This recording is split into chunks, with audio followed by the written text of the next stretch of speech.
Episode 132 of Pokémon Horizons, titled The Revenge Match, Lucario's Challenge, just dropped, and I am absolutely gobsmacked by how the writers took everything fans hated about Roy's Lucario, and then twisted it all into the most beautiful character development episode ever. This one was remarkable, it proved so many people wrong, and at times it was so hilariously unhinged that it left fans flabbergasted. Let's talk all about it in today's review video.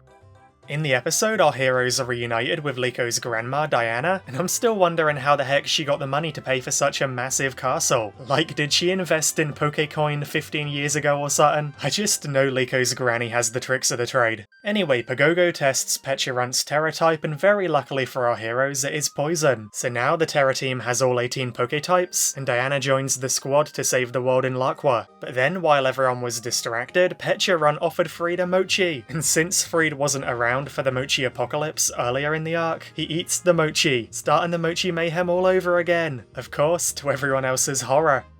Luckily, by later in the day though, all is back to normal, and Roy is training his aura with Lucario wanting to master the new Mega Evolution, and after a while of no success, Roy remembers how his Skeledirge and Kilowattrel had to learn to be calmer and less tense during battles, and about how that was what allowed him to beat Drayton and for Crocodile to evolve. So Roy begins to connect the dots to Lucario too. He realizes that Lucario never lets himself go, he never lets himself have fun. He's always so tense about everything, he's pretty much too stoic for his own good. And that pent-up energy makes Lucario too serious and aggressive during battles, which obviously ties into the over-reliance on brute force. So Roy realizes maybe he needs to make Lucario learn the same thing that Kilowattrel and Skeledirge learned, to just take it easy and chill out. And of course, the Aura Dog really isn't a fan of this, it's just not who he is, it's not who he's ever been. And I really love this idea, man.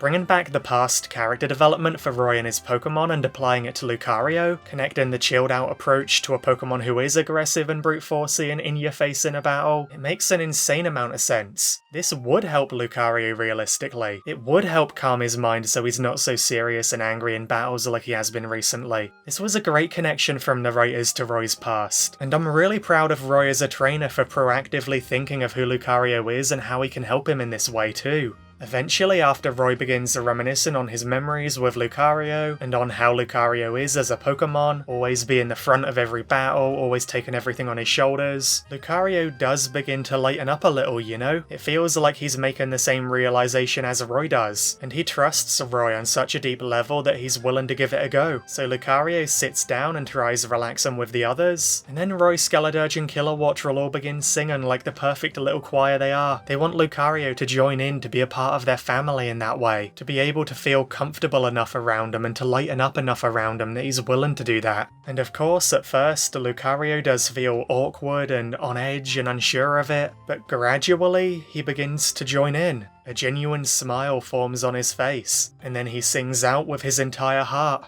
They're all having so much fun, and they're genuinely on the same wavelength now. Dude, I can't even put into words how much I absolutely adored everything here. I feel like I was so focused on Lucario's brute force problem that I never really thought about why Lucario was like that on a deeper level. And it's because Lucario has always been so stoic. His heart is made of steel. He's always struggled with letting loose and just having fun. We've seen it so many times before. So all of that pent-up energy from never letting himself enjoy things, from never letting himself truly fit in with Roy's family, it was what led to Lucario being aggressive and brute forcey in battles. And now seeing Roy and his team finally persuade Lucario to just let go and chill and enjoy himself, it actually made me a little emotional, man. It was really powerful. I'm sure everybody has been in situations like that where you don't feel like you belong, where you feel on edge around people, like you can't truly be yourself, like you have to inhibit or hide how you truly are. Maybe because you don't want to embarrass yourself, or just because you don't really know the people on a deeper level. And seeing that portrayed here with Lucario, but then seeing him begin to overcome it and to feel that level of comfort and safety around his team, man, that brought a tear to my eye.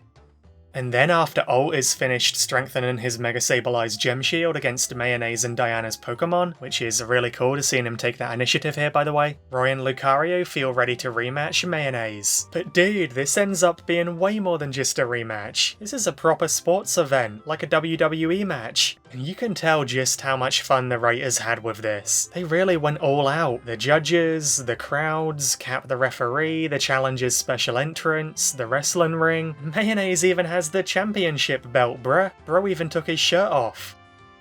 I love when the anime goes all out on the unhinged nonsense. It reminds me of the episode where Seamus reunited with Tepig, and Silent acted out an entire court case between them all. Stuff like this is so much fun to watch. It really differentiates the vibe of the battle from all the others in Horizons. Anyway, Tinkaton rings the bell to start the match. Mayonnaise immediately Mega Evolves Hawlucha, and then bruh. For some weird reason, it's like Roy never learned from their past battle, because he immediately calls for Metal Claw, which once again does nothing to Hawlucha, and results in Hawlucha using Encore again, leaving us in the exact same situation as last time.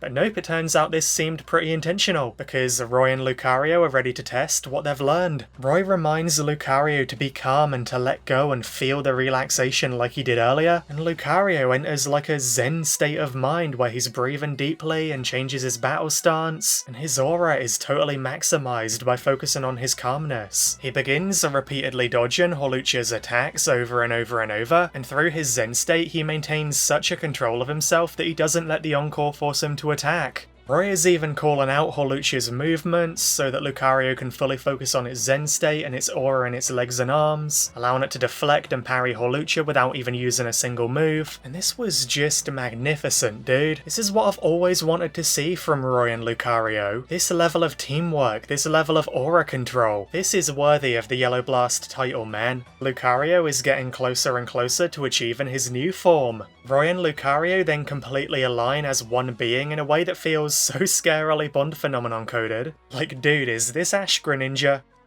And in that moment, they time Metal Claw to strike Hawlucha so perfectly and precisely that he falls to the ground hurt, and that allows Roy to begin the Mega Evolution process, revealing the absolutely stunning, mesmerizing shiny Mega Lucario Z. Everyone's amazed, dude. And then Lucario begins moving around and dodging and parrying with such grace and speed, truly becoming one with the aura, and this eventually leads to Lucario learning Aerial Ace. I'm not gonna lie, this isn't the move I would have chosen for Lucario. I feel like it's too similar to Close Combat and Metal Claw, but hey, at least it is type coverage, you know? Lucario then reaches a flow state of Zen Aura. He moves around so incredibly fast that he literally becomes invisible. He's beaten up Hawlucha from all directions and nobody knows what's going on. And I'm not gonna lie, Roy should just use this against Spinel. I don't mean against Spinel's Pokemon, I mean against the man himself. What the hell is that man gonna do against a speed of light, invisible, teleport and aura god like Lucario? Lucario would beat Spinel down before he could even say Exceed. Anyway, Hawlucha manages to prepare an ultimate flying press, landing it hard and then blasting Lucario up into the sky before throwing him back to the ground, but then when he attempts a finisher flying press, Lucario times the perfect aerial ace to end the match in the most WWE way possible. He slams Hawlucha into the corner and then leaps up into the air before elbow dropping him so hard that it knocks him out. Dude, that was insane. Roy and Lucario are the winners, and although I really want to celebrate their victory right now because they truly did earn it, I was distracted by the nightmarish reveal that poor Kilowattrel is still back to his taxi duties, bruh. Give this bird a break. How is he carrying a Skeledirge right now? This oversized croc is 720 pounds, 326 kilograms. Free my boy Kilowattrel. I thought he was safe after Crocodile evolved, but I guess not. Anyway, for the first time, Lucario is truly in sync with Roy's team now. He really feels like he fits into the family. It took a long time to reach this point, but it's so nice to see. It was worth the wait. So our heroes bid farewell to Mayonnaise, thanking him for everything, and then they begin their journey to Lurkwar, ready to defeat Spinel once and for all. I genuinely think this episode might be in my top 5 favourites of the whole of Horizons. I adored wholeheartedly everything about it. The way the writers concluded this development arc for Roy and Lucario was perfect, dude. It wasn't at all what I expected, but it was everything Lucario needed. It's like they took all the criticisms Lucario received, him hogging the battles, him being too stoic and not having fun, his battles being too brute forcey and repetitive, and they took all of those character flaws and turned it into the perfect character development, something that would cover all of it. And in that way, they basically proved everybody wrong. Everybody who was saying that Lucario is a nothing character and just a shill for merchandise, that the higher-ups forced Lucario in just for fan service, all of it was wrong, dude. They had a plan. All of those issues people had were set up for Lucario's arc here, and it concluded perfectly, man. The way Lucario fits in with Roy's team now makes me so happy, and the way the animators portrayed Mega Lucario Z's movements and aura was beautiful. He really feels like he leveled up in every way. I can proudly say that I love Roy's Lucario now. I was on the fence for a while, but this has really solidified him as my favourite main Lucario in the Pokemon anime. This is how you do a character justice, man. The WWE shenanigans was so peak too. People were flabbergasted by that, it was so ridiculous. It really added an extra layer of charm to the episode to make it stand out even more, and I can't ask for anything more than all of that. I am so hyped for the final showdown in the next few episodes, and to see what the heck is going on with Captain Pikachu possibly being a Ditto all along with the possible Pokopia arc they revealed too. Hear all about that stuff in the video I uploaded yesterday. It's wild, man, you'll want to check it out. And on that note, let me know your thoughts on the episode below, and be sure to like and subscribe if you enjoyed, I'd really appreciate that. Thank you to the 50 million quadrillion channel members zooming down the screen right now, and a massive thank you to the Ferlax fam, the Ferlax fanatics, Toten, Giscadia, Not Mini, Hope, Sherborn, Jay, Finny, Pokesan, Shiny. Maybe sometime I should start saying it to the beat of the Poke rap. Anyway, thank you all so much for watching, and best wishes until we meet again!